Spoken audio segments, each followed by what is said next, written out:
educated, have their self-awareness and their self-esteem, feeling better about who they are. I think that they're more educated, more informed. True. Knowledge of self, basically. And a certain connectedness that you have when you begin to learn your history. So that is true as well. Did anybody else have any comment about why we want to wear texture? Well, I think it's a like a young lady that works with me said that nowadays it's no set style. You know, before everybody had like the flip or the bob, Right, whatever. right. Now you can look around and you'll see people with locks, you'll see people who have straight hair. So there's no set standard as what your hair should look like. Exactly. So it's whatever makes you happy, whatever you feel looks nice on you, or and I like that. If you can look around and you can see people with the little natural froze, and you can see the locks, and you can see the braids, and you can see the straight. You know, there's no one setting the standard that says this is what beauty looks like. Okay, and it tends to be more acceptable now too, because at one time, you couldn't go on the U-crops with braids in your hair, and you still can't go in there with locks and think you're gonna fill out an application.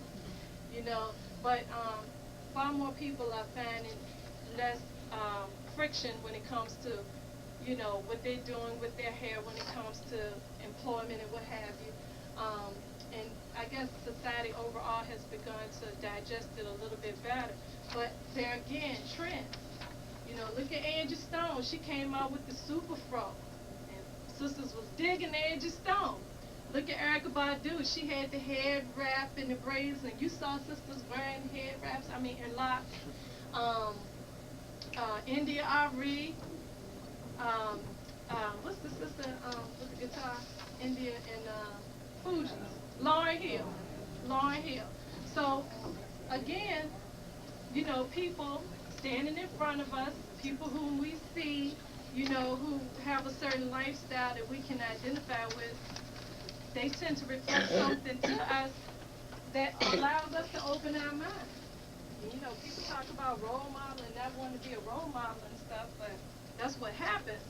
Now, this leads right into my next piece about how hairstyles have always expressed the mindset of a people or a time. Because we're talking about texture now, but texture is not new. First of all, we were born with it. It's ancient. But then there came a time where we rejected it, and then we came back to it, then we rejected it, and now we're back to it again. But when you look at those brothers back in the Black Panther movement, you know, they might have put that beret down on it, but it was all out in the side, you know. The Pan-Africanists always chose to do something unique with their hair because they were expressing opposition to the status quo. The shaven heads of the prison inmate even, that kind of showed where their person's place was, that they were different from the rest of society. The covered heads of the enslaved, because the combs were taken from you. When we were brought across the water, when Africans were enslaved here, they weren't allowed to maintain many of their customs that attached them to the land.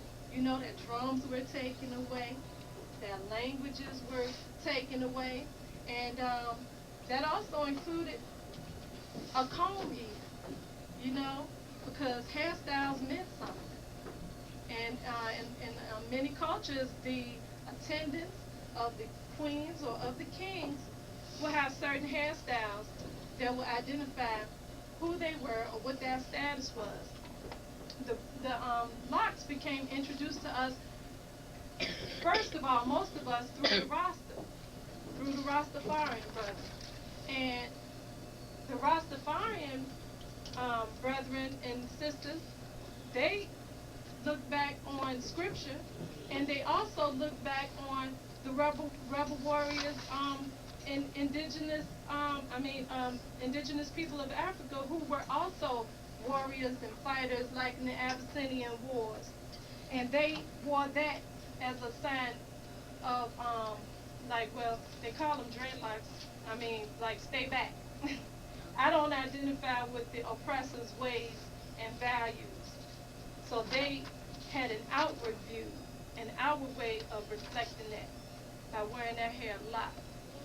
Um, and then the initiates into any esoteric teachings, they at some point had their hair cut, and then as an elder or wise person, the hair was allowed to grow out, and you can tell who the elders were in the community or who the wise people were in the community a lot of the times by the way they wore their hair, and maybe even a hair wrap. But those are the very reasons that hair is also political. Because what we wear and how we wear it, you know, it expressed something about our personal standards or the things that we fear. Because again, I don't know how many times a sister has come through the salon because her husband want her hair down.